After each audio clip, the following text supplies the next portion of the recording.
Hello, this is my mini Sparkle Roundup from the Sparkle session with Margaret Sinclair, Weirdo Pheromones and your ideal audience. So, fabulous Margaret, I love her so much. We're so excited to have her as a speaker.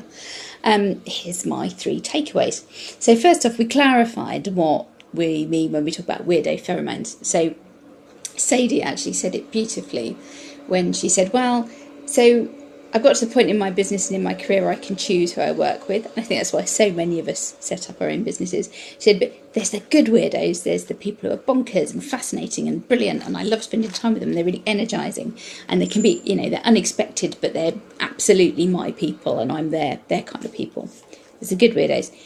And then there's the weirdos. There's the people who are weird, but they're hard work, they're draining, it's uncomfortable. The conversations with them can feel really heavy, can feel difficult. Working with them can feel draining, or even just like something's not right. Maybe you don't get what you really want and need, for it doesn't honour you and what doing your best work looks like to you. So we want more of the good weirdos. And those people are drawn and attracted to us when we show up with our full selves, right? So, but this leads me to my second takeaway. So we were talking about being neurodivergent and how that comes into this, and Margaret shared that she doesn't have a diagnosis, but she knows she's neurodivergent, and masking. So the thing, when we both agreed, Margaret and I both agreed that that masking is connected to drawing in and attracting in people in general, but particularly clients who are not an ideal fit for us. When we're masking, people are drawn to the mask, what we're projecting. But the mask isn't who we are. It's hiding at least part of who we are. And I think the challenge there is that because we learn to mask in order for survival, to keep ourselves safe, our nervous systems and our brains help keep us safe.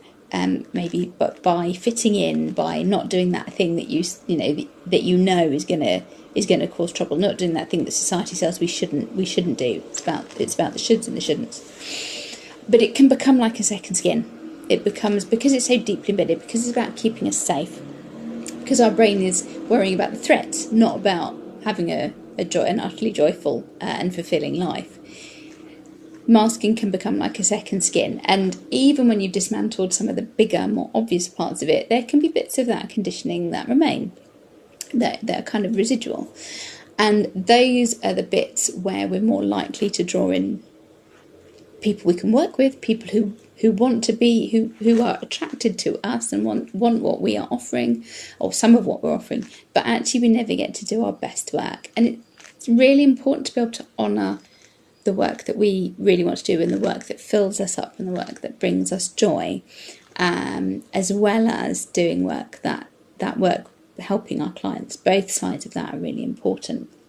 So when we're masking, which is something that we've learned to do from a very young age, it comes, kind of comes in before we can think. Maybe it's about nervous system responses. When we're masking, we're less likely to be able to attract in and work with the really good weirdos. So that leads me on to my third takeaway. What do we do about this? So Margaret shared about how she's consciously creating the conditions to bring in more of her ideal fit clients.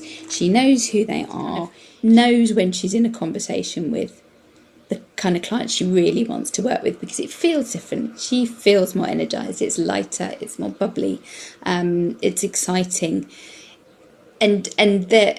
And by contrast, clients who aren't the right fit, even if they're people she could do great work with, but they're not the right fit for her, she can feel the difference. Something doesn't feel right. Something feels off, even in a first conversation.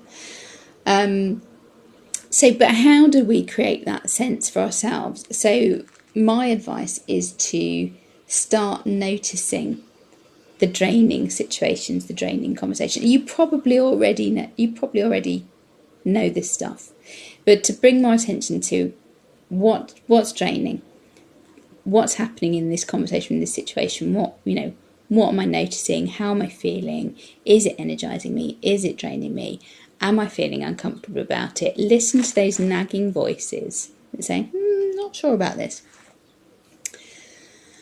And also listen to and pay attention, notice the times when it really works, when it really flows, when you're energized, when you know this is going to be good.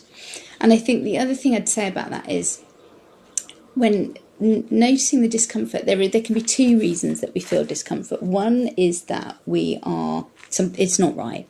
We're not. This isn't aligned. This is someone who, even if we could do good work with them, it won't fill us up with joy. It won't come. We won't create the impact we're really here to create. Okay, well that's it until next month. Take care.